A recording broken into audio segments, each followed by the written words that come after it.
Note said keep your blinds closed now my reflection doesn't follow me. Psychological thriller. They say every apartment has its secrets, but I never thought mine would explode into a chaos that would swallow the entire 9th floor. When I first moved into 90F, the air was thick with silence, like the place had exhaled and never inhaled again. The hallway smelled faintly of old varnish and detergent, and the neighbors kept their distance, offering half smiles but never names. I liked that. I didn't want to get involved. That was the plan. Quiet, invisible, and out of trouble. But plans, like people, break, especially when curiosity gets in the way. It started one morning with something small. A note slipped under my door. Just one line typed. Keep your blinds closed tonight. No name, no context, nothing. I thought it was a prank. Maybe some bored teenager living in one of the apartments nearby. I threw it out. But when midnight came, I found myself standing at the window, staring out into the dark courtyard. I left the blinds open. I don't know why. Maybe I expected something. Maybe I wanted something. What I saw was nothing. No shadows, no figures, just the wind pushing the trees around. I turned away and went to sleep. The next morning, apartment 9D was empty, completely cleared out. No movers, no goodbye. Just gone, as if no one had ever lived there. And I knew for a fact that someone had. A couple, quite older, always walked their dog at 7 a.m. I hadn't even heard the dog bark in the past 24 hours. That was when I started watching. Not just through the blinds, but in the hallways, the stairwells, even in the reflection of the elevator's mirrored walls. And I started seeing them. Patterns. Lights that flickered in apartments that should have been vacant. Neighbors who never entered through the front door, only ever seen inside the building but never arriving. Doors that locked from the outside. Then came the second note. Don't talk to anyone on the 9th floor, not even me. It wasn't typed this time. It was written in slanted, almost frantic handwriting. I recognized the paper.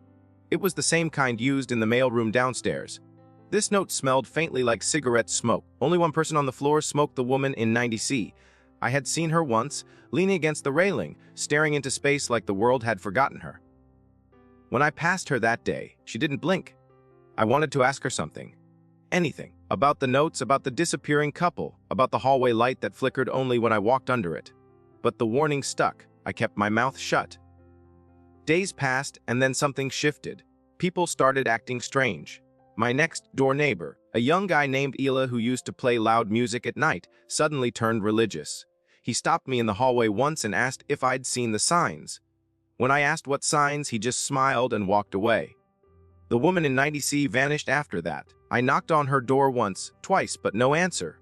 A strange smell started coming from her apartment, like rust and mold and something sweet rotting underneath. The building manager said nothing, just sprayed the hall with vanilla, scented air freshener and moved on. I tried calling the police once, said I suspected someone had disappeared. They asked for a name. I didn't have one. They asked for evidence. I told them about the notes. They laughed. I didn't call again. Then came the noise. Every night at 3:17 a.m. sharp, a low humming sound would rise through the walls. Not from above or below, just everywhere, like the building itself was groaning. I recorded it, played it back to a friend. He said it sounded like radio static, like an old station half-tuned. Then he got quiet and asked if he could call me back. He never did. I haven't heard from him since. That's when I made the decision. I would leave, pack up everything and move out. Forget the 9th floor, forget the notes, forget the way the light bulbs in my bathroom sometimes blinked Morse code in the middle of the night. But when I opened the door to leave, my key snapped in the lock. Just like that. Trap it. I called the super. He didn't answer. I knocked on other doors. No one replied. It was like I was alone on the floor. Completely alone. I started keeping track of everything. Who left their apartment and when, which lights turned on, which windows were open. I wrote it all down in a notebook.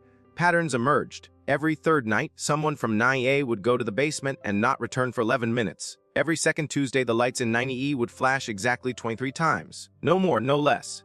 And always, at exactly 3:17, that humming. Then came the third note. It was in my fridge. I hadn't opened it in hours, maybe days. I barely ate. But when I finally did, there it was between the milk and the butter. A folded sheet, soaked just enough to make the ink run. You're already part of it. You always were. That broke me. I didn't understand. Part of what? Who were they? And why me? I hadn't done anything. I just moved into 9F because it was cheap and close to work. There had to be a reason. Something I missed. I went through old mail, apartment records, even looked up the building's history. What I found chilled me. 4 years ago, there had been a fire. Not in the building, but in another owned by the same landlord. Same layout, same design. 9 floors, 9 apartments per floor, 9 deaths on the 9th floor. The investigation concluded it was electrical, but the survivors all said something else. Something about messages, about humming, about disappearing neighbors. The building had been sold, quietly, demolished a year later. No one talks about it now, but here in 90F, the pattern is repeating, and I don't know how to stop it. My notebook is almost full. I've written down every detail, every anomaly, every time the elevator arrives with no one inside. I even documented the night I saw my own reflection blink at me. But there's one page I haven't written on yet. The last one, and I don't know if I'll get to. Because tonight, as I sat at the window watching the courtyard again, a knock came at the door. I didn't answer. I couldn't. My legs wouldn't move. Then came the note. Slipped under the door with a whisper. One sentence. Look behind you. I didn't turn around. Not at first. The silence that followed that note was far louder than the knock that preceded it. It felt like the air itself froze, like the building paused mid-breath. My eyes locked on the words. Look behind you, as if they alone held gravity, but my body wouldn't obey. A minute passed. Then I listened. Nothing. Not the hum of the refrigerator, not the creak of a neighbor's footstep overhead, not even the faint electric buzz of the wall outlets. Just pure, unnatural silence. And that silence told me more than any noise ever could. I wasn't alone. My skin prickled as if someone were staring at me, not from outside the window, but from inside the room. I counted to 10. Then I turned around. Nothing. The apartment looked exactly as I left it. Dim, cluttered, quiet. But something had changed. The shadows were too thick in the corners. My own reflection in the TV screen seemed off, slightly delayed, like it was playing back footage from 3 seconds ago. I stepped toward it slowly. The screen remained dark, but the reflection didn't match.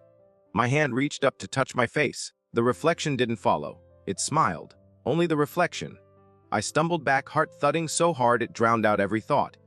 I grabbed the nearest lamp and swung it at the screen. It shattered in a burst of sparks and silence. When I looked again, only my own reflection stared back, distorted in the cracked glass. But I knew what I saw. The next morning, I found the first line in the notebook rewritten. I didn't do it. I never write in red ink. But there it was. Keep your blinds closed tonight. Now read. You kept them open. It saw you. I flipped through the pages. More changes. An entry about the flickering hallway light had a line added at the bottom. The hallway sees you too. It was no longer a logbook. It was a conversation. A record shared between me and something I couldn't name. And then came the dreams. Vivid, suffocating dreams that made it impossible to tell where sleep ended and waking life began. In one, I was in the elevator, but it had no buttons. Just a mirror that swallowed my reflection. In another, I was floating above the building, watching people climb out of their windows, not to escape but to merge with something hidden in the fog below. I woke up gasping, sheets soaked in sweat, and the sound of that humming louder than ever. I tried leaving again. Packed a bag, made it to the door, but the hallway wasn't there. I opened it, and instead of the usual beige corridor with its flickering light and patterned carpet, there was nothing. Just a void. Not blacks, not darkness. Just the absence of anything, like the universe had given up on rendering that part. I slammed the door shut. When I opened it again, the hallway was back, but all the doors had changed. None had numbers anymore. Just symbols carved deep into the wood, symbols that writhed when I tried to stare too long. I backed inside and locked my door 3 times. That's when I heard it. The scratching, not at the door, but inside the walls. It moved around the apartment like something pacing, looking for an opening. Sometimes it whispered, words I couldn't quite make out, syllables that twisted my stomach. I blasted music to drown it out. Didn't help. The scratching always returned. Then the camera arrived, just sitting on my kitchen table one morning. An old Polaroid, the kind my grandfather used to have. Next to it, one photograph. Not of me, but of the apartment. Taken from the ceiling as if someone had crawled up into the light fixture and aimed it down. I was asleep in the image, but what chilled me was the figure standing at the foot of the bed. Tall, gaunt, with no features, just a blur, like a human-shaped tear in reality. I flipped the photo over. A message. It likes you best. The notes started coming daily after that. Slipped in while I slept. Once I even saw one fall from the ceiling vent. The messages became more specific. Don't answer the phone. Stay out of the bathroom after midnight. Don't read this out loud. Of course, I broke every rule. That's human nature, isn't it? You tell someone not to look, and they always do. One night, after a particularly suffocating dream, I stood in front of the bathroom mirror at 12:03 a.m. I wanted to see what they were warning me about. At first, just me, pale, sleep-deprived, sunken eyes. Then the reflection changed. My lips moved, but I wasn't speaking. The voice that came out wasn't mine, it whispered a name, one I'd never heard. But I wrote it down. I had to. The moment I did, the lights in the apartment surged and blew out. For 10 seconds, I stood in perfect darkness. When the power returned, the name had vanished from the paper. I searched the building for clues. Found a door in the basement with a padlock, heavy rusted. Someone had scratched the word, remember, into it over and over. I managed to pick it open. Inside was nothing, no tools, no utilities, just a single chair facing a wall. And on that wall, photographs, dozens of them, all Polaroids, all taken from the ceiling. Different apartments, different people. All asleep, all with that same figure standing nearby. Some of the faces I recognized, the couple from 90D, the woman from 90C, Ely, all gone. And then I saw the most recent photo, my apartment, me, last night, and the figure was closer now, inches from my face. I ran, back up to the 9th floor, but it wasn't there, not anymore. The elevator skipped it entirely. The stairs twisted on themselves. I ended up on the roof without knowing how. That's when I saw it. The building opposite ours. Identical in every way, like a mirrored clone, had one apartment glowing. 9th floor, same layout, same room, and someone standing at the window, watching me. I raised my hand. So did they. A perfect mirror. But it wasn't me. The figure was taller, movements too fluid. It didn't blink, just watched. I didn't sleep that night. I sat in the corner with the lamp on, watching every shadow like it might leap out. My walls pulsed with the humming now. Not just 3 to 17. All night. Like the building was awake. Breathing. Then the final note arrived, burned at the edges, reeking of ozone. It read, "Tomorrow the mirror opens. Choose a side." I didn't understand what it meant, still don't, but when I walked past the bathroom the next morning, the mirror was fogged up even though I hadn't used any hot water, and behind the condensation I saw something move, not a reflect, something behind the glass, watching, waiting. I'm writing all this now in the notebook. Every detail, every rule, every mistake. Because if you find this, if I disappear like the rest, you have to know the truth. The 9th floor isn't real. Or rather, it's more real than anything else. A trap disguised as a home. A loop that consumes its residents and replaces them with copies, reflections. I don't know which side I'm on anymore.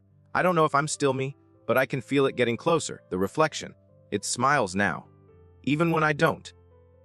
And tonight, for the first time, I'm going to answer the knock. I stood at the door for what felt like an hour, my hand hovering just above the knob. It was the same brass handle I'd touched 1,000 times before, but now it felt like the edge of a cliff. On the other side wasn't just the hallway or a neighbor or a prank. It was something else. Something that had been circling me, studying me, preparing for this exact moment. I could feel it, pressing against the wood, not knocking this time, just waiting. I gripped the handle and twisted slowly, the click of the lock sounding like thunder in the stillness of my apartment. When the door creaked open, the hallway was completely dark. Not just dim, not like a light bulb had blown. Pitch black, like a tunnel had replaced it. A tunnel with no end and no sound. My breath caught in my throat. I should have closed the door. I should have turned away. But I stepped out. I didn't hear my feet touch the floor. I couldn't see the walls, but I could feel them, just out of reach. Claustrophobic and infinite at the same time. The further I moved, the more I realized that I wasn't walking in a straight line. The space was bending. The carpet turned to tile, then to concrete. The air grew colder, and the silence thickened until it felt like cotton stuffed into my ears.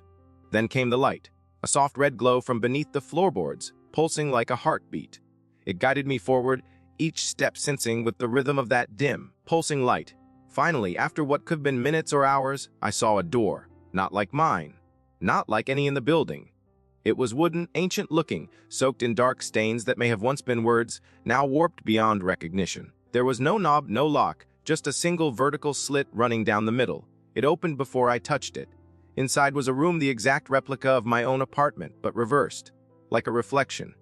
Every object mirrored, every corner familiar but flipped.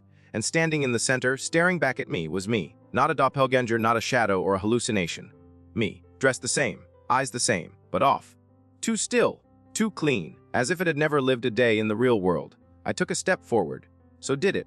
But not in perfect unison. A second too late, like it needed to see what I did before it could mimic it.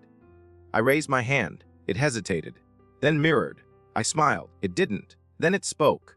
Do you remember the elevator? Its voice was mine but filtered, flattened, as though played from an old tape recorder. I froze. What elevator? The copy tilted its head.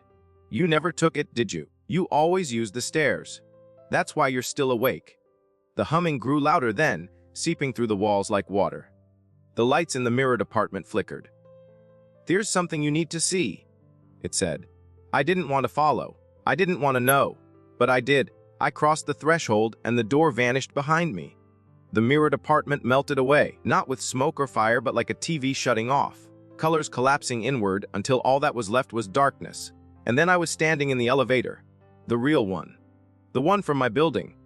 But it wasn't moving. The panel where the buttons should have been was blank, no numbers, just a slot where a key should go. My copy stood beside me, still silent. Then it raised its hand and pressed where the 9 would normally be. Nothing happened. It looked at me. You haven't chosen yet. What choice? It pointed to the mirror lining the back of the elevator. My reflection was there.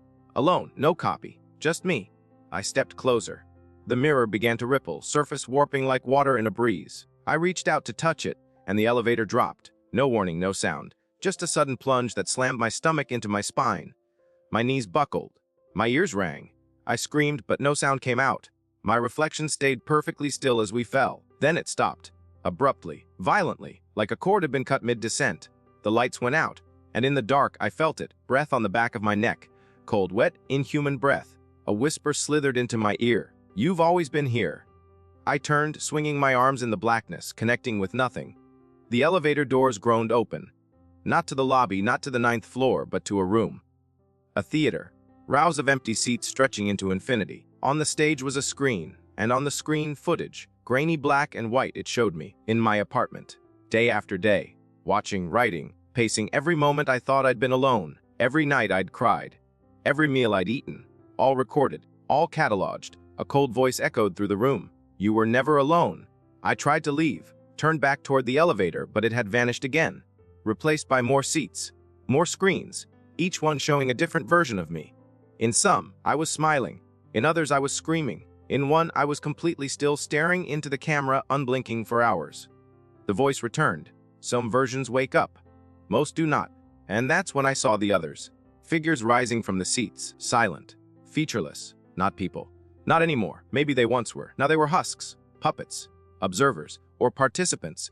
They watched me with empty sockets where eyes should be, waiting for something. Permission. I didn't know, but my copy stood on the stage now, pointing at me. This one saw too much. The figures approached, slowly, deliberately. I backed away, but there was nowhere to go. The floor beneath me cracked like ice. I looked down. Beneath the surface, hundreds of faces stared up. Mine, all versions, all screaming, all reaching. I understood then. The 9th floor wasn't just a level in a building. It was a threshold, a gate, a collector. Everyone who lived here had been chosen, tested, mirrored. And once they saw too much, they were taken. Replicated, archived, replaced. The copy stepped close. One of us must go back. What? One of us must return to 9F. To keep the pattern. To keep them watching. Who's watching? It just smiled. The lights dimmed. The figures stopped inches from me. The choice was clear. Either I go back or the copy does. One would return to the world. The other would remain here, in this theater of reflections watched for eternity. And I realized I wasn't the first to make this choice. I wouldn't be the last. So I closed my eyes. And I chose. I don't remember the exact moment I opened my eyes again, but when I did, the world felt heavier. Like every atom in the air had been shifted slightly out of place. I was lying on the floor of my apartment. My real apartment, or at least the one that called itself real. The carpet fibers scratched against my cheek. The lights overhead buzzed with dull electricity. My limbs moved like they'd been dipped in cement, stiff and reluctant. But everything was where it should be. The cracked TV screen, the notebook on the counter, the humming, thankfully, gone. Silence pressed in. I stood slowly, scanning the room for discrepancies. Any sign that I had returned to something false. But the air was stale, not sweet. The fridge buzzed like it always had.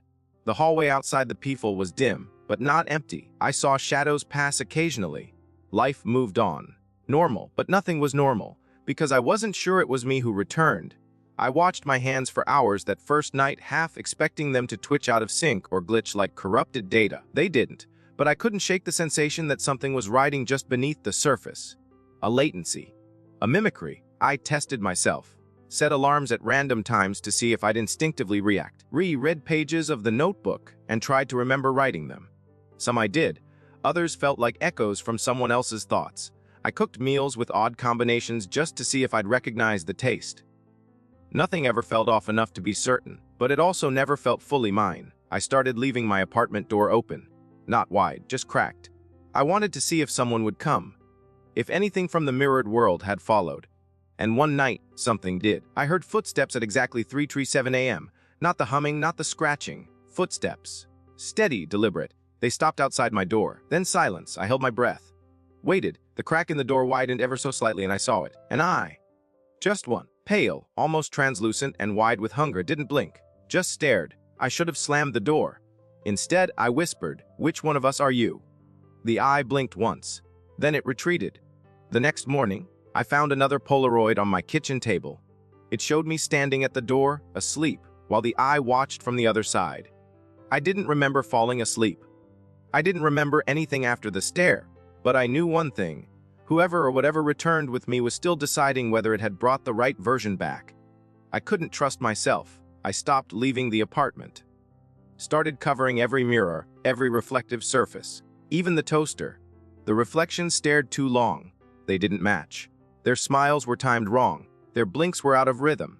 In the bathroom, I once caught my reflection watching me even after I looked away. I smashed the mirror with a wrench and stuffed a towel over the shards. But some nights, I still hear it whispering my name. And then the notebook changed again. Pages began filling in without my hand. More observations. More codes. I woke one morning to find it completely written in a looping, jagged scrawl. One line repeated on every page. "You chose wrong." I burned it. But the next day, it was back on the counter, untouched. Same scrawl. Same message. And then a new one appeared at the end. "You are not the original." That broke something in me. I began testing the limits of the floor, mapping it, knocking on every door. Some opened. Most didn't. And the ones that did well, those weren't neighbors. Not anymore. The man in 90A looked ill but moved like a puppet. His eyes blinked side to side instead of up and down. The woman in 90C, who I thought had vanished, now stood perfectly still in her kitchen M200 p.m. from 2:20 p.m. staring into her microwave. Every day. No food, just the light. I recorded it. It never changed. On day 5, she turned her head to the camera. Not to look, just to acknowledge, and then smiled. The tape erased itself after that. I tried talking to someone, anyone, outside the building, went down to the lobby, spoke to the new tenant in 30B, a woman with a Boston accent and a loud dog. She seemed normal, laughed at my paranoia, said all old buildings do weird things. But when I asked her what floor she lived on the week before, she said 4F. When I asked what happened to the guy in 30B before her, she went pale and walked away. Her dog wouldn't stop barking when I passed their door after that. The elevator still skips the 9th floor when anyone else rides it. But if I ride alone, it always stops there. Sometimes even when I don't press a button. Once, it opened onto pure darkness. Another time, a hallway filled with dozens of open doors, each leading to an identical version of my apartment. I didn't go in. I just stood there, counting. 13 doors. All marked 9F. All silent, until one slammed shut by itself. That night, the humming returned. But not just in the walls. In me. It vibrated in my teeth, my spine, the space behind my eyes. I lay in bed gripping my head, trying to stop it until blood leaked from my ears. When it stopped, I found a new note nailed to my wall. Not slipped under the door, nailed. Crooked. Ragged. It read, "Return to the mirror. Before it returns to you." I didn't sleep after that. Couldn't. The mirror I'd smashed was whole again, gleaming, calling. I avoided it, wrapped it in black cloth, sealed it with duct tape. Still, I felt its pull, like a magnet in my bones. Every time I passed it, I heard static. Not in the room. Then came the knocks. Not on the door this time, from the inside of the mirror. Tap. Tap. Then a voice soft and crooning like a lullaby through a cracked speaker. "You brought me here. Now make room." I started marking my skin with ink to remember I was still here. Words, symbols. Anything. Because I feared that one morning I'd wake up and find myself staring out from behind the glass instead, watching as something else walked around in my place. The days blurred. I lost time. Once I blinked and an entire afternoon was gone. My phone's call log showed I dialed 10 numbers I didn't recognize. When I played the voicemails, it was my voice on the other end, whispering names I'd never heard. And then someone knocked again. Not the mirror. The front door. A woman stood there. Blonde, middle-aged, eyes sunken like she hadn't slept in weeks. She held a Polaroid, shaking. "You're not him," she said. "But you know what this is." She handed me the photo and left. It was me in her apartment. Smiling, but not my smile. Too wide, too forced, and her. Bound to a chair behind me, her eyes pleading. I didn't remember it, but part of me knew it was real. Some version of me had done it, or would, or was doing it now, somewhere else in the network of mirrored halls and infinite floors. That's when it hit me. The reflections weren't just watching. They were learning, adapting, escaping. And the more we ignored them, the more we pretended they weren't real, the stronger they became. The ninth floor wasn't just a trap, it was a gateway, a crucible, a place where reality split and reformed based on who you were and what you feared. And I had failed the test. Now I sit in the dark, notebook back in hand, tracing the same line over and over.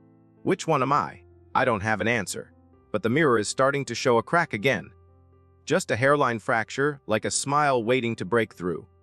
And I know that soon it will come for me again, because I didn't close the blinds, because I looked behind me, because I answered the knock. Something inside me shifted the moment I accepted I might not be the original. Not fear, not surrender. Something else. A quiet, a gnawing understanding that maybe identity was more fragile than I'd ever imagined. That it didn't take much to fracture a self, just pressure from the wrong angle. And once cracked, the pieces could never quite fit the same again. I started seeing myself from the outside, not just figuratively. I would catch glimpses of my own body, passing in the mirrored elevator doors, in a store window, even in the darkened screen of my microwave. Doing things I hadn't done, smiling when I wasn't, looking when I wasn't looking. I started leaving notes for myself just to test.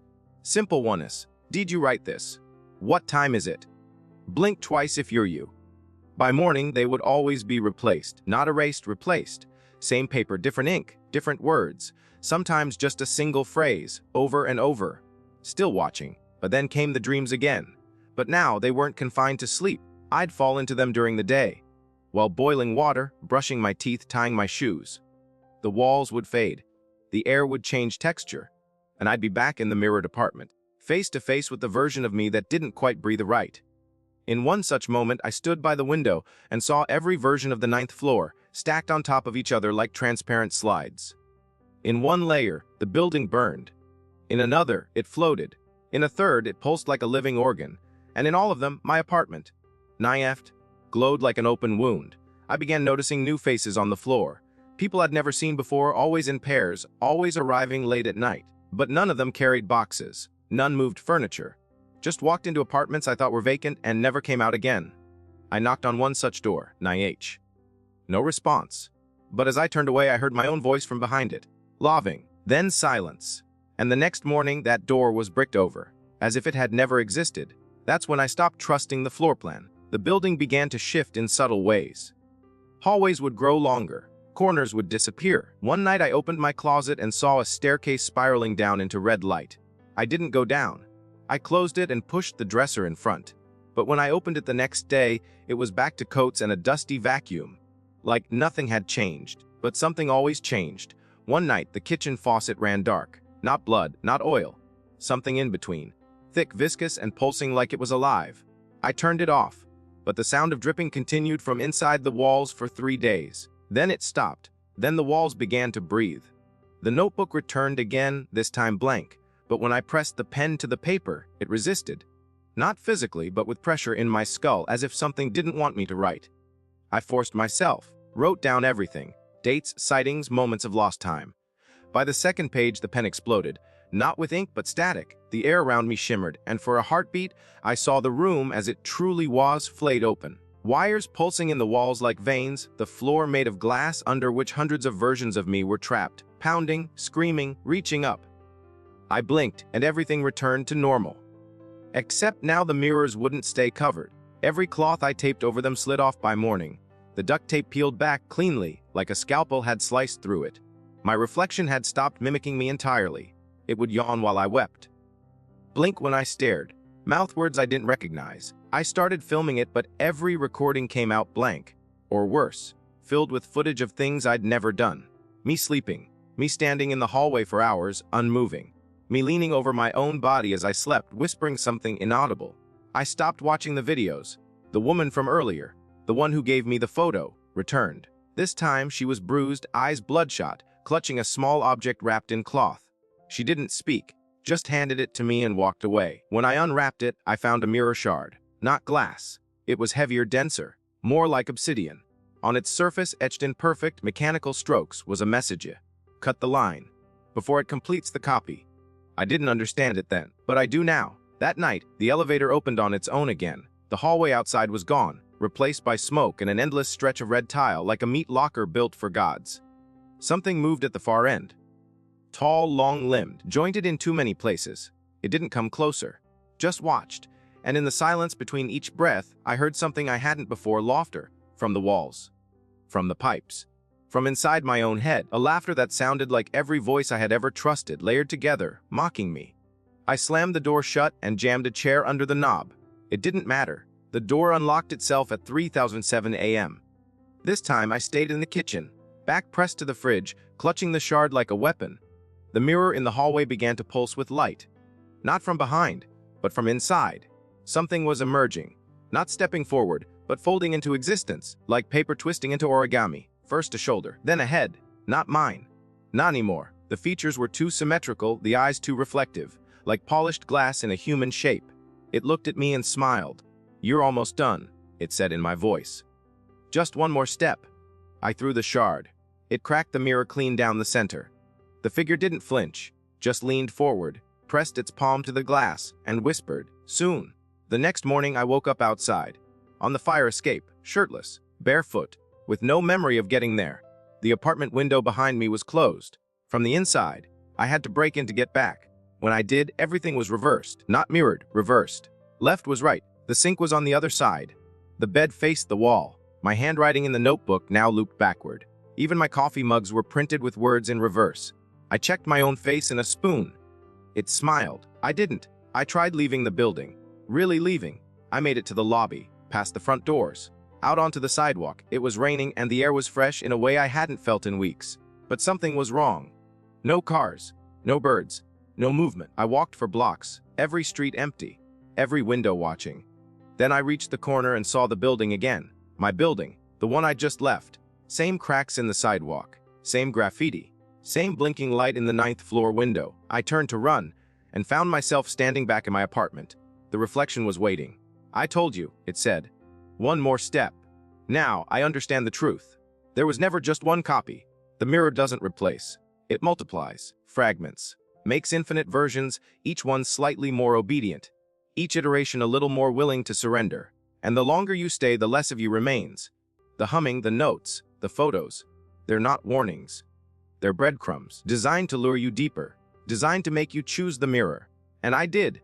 The final note sits on my pillow now. Fresh ink, new paper. It says, "Next time, don't let them watch you sleep." But I don't sleep anymore. I watch them, because I don't know which version I am. And I think the mirror is starting to forget too. I don't know what day it is anymore.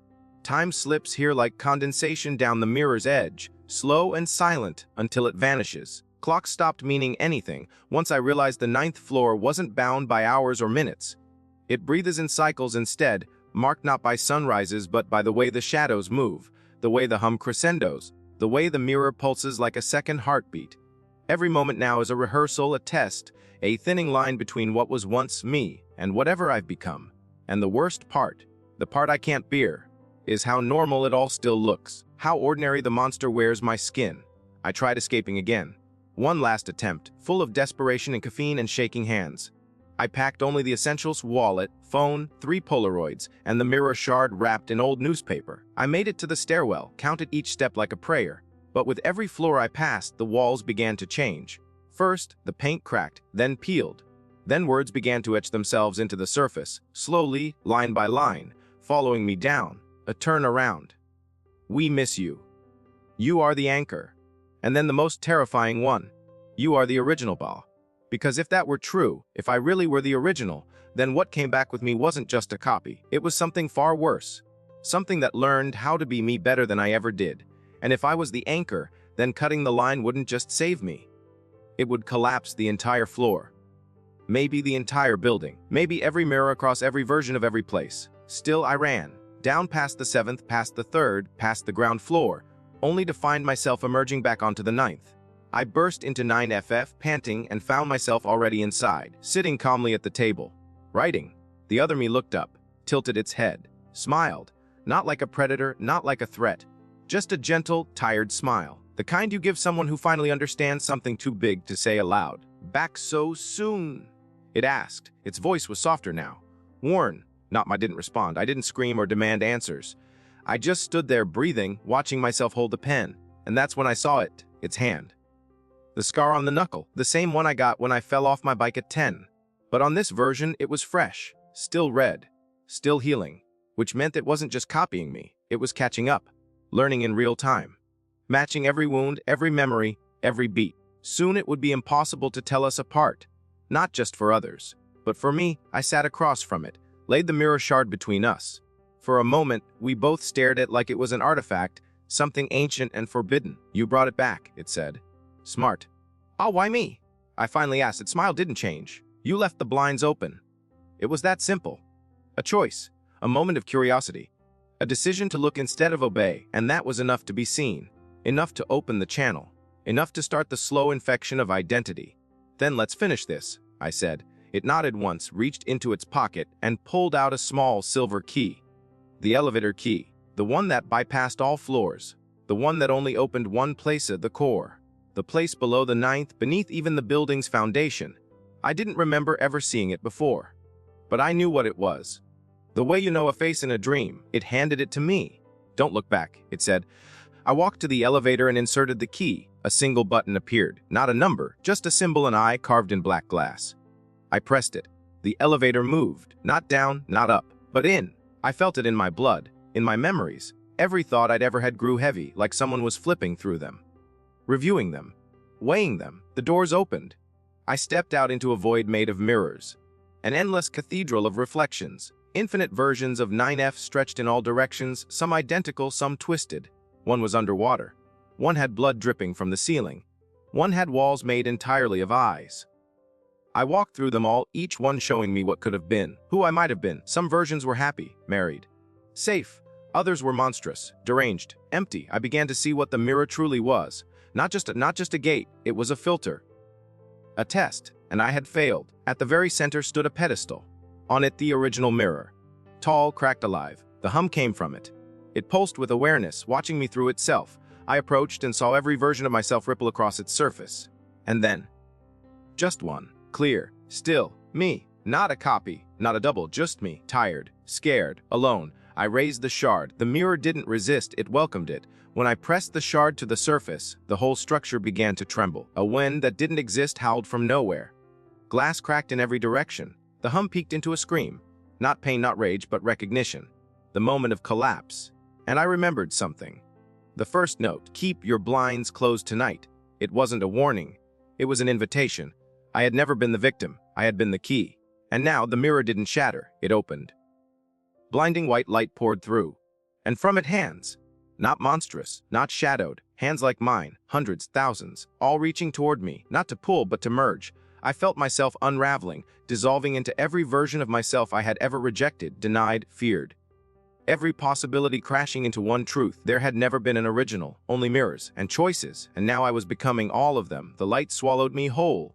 Then, darkness. I woke up on the floor of 9F. No hum, no mirror, no notes, no reflections. Just quiet. The window blinds were closed. The mirror was gone. The notebook blank. I walked into the hallway. All the doors were normal, numbered clean. No symbols. No scratches. A neighbor passed me. He smiled. "Morning," he said. I nodded. "Morning." I rode the elevator, pressed point 1. It took me there. No extra floors, no skips, just a ding. The lobby was bright. People moved in and out. A delivery guy carried pizzas. A mother argued with her toddler. It was normal. Too normal. And in the reflection of the elevator doors, I saw myself. Just one of me. But when I smiled, the reflection didn't. Enjoyed the video? Give it a thumbs up, subscribe to the channel, and tap the bell so you never miss an update.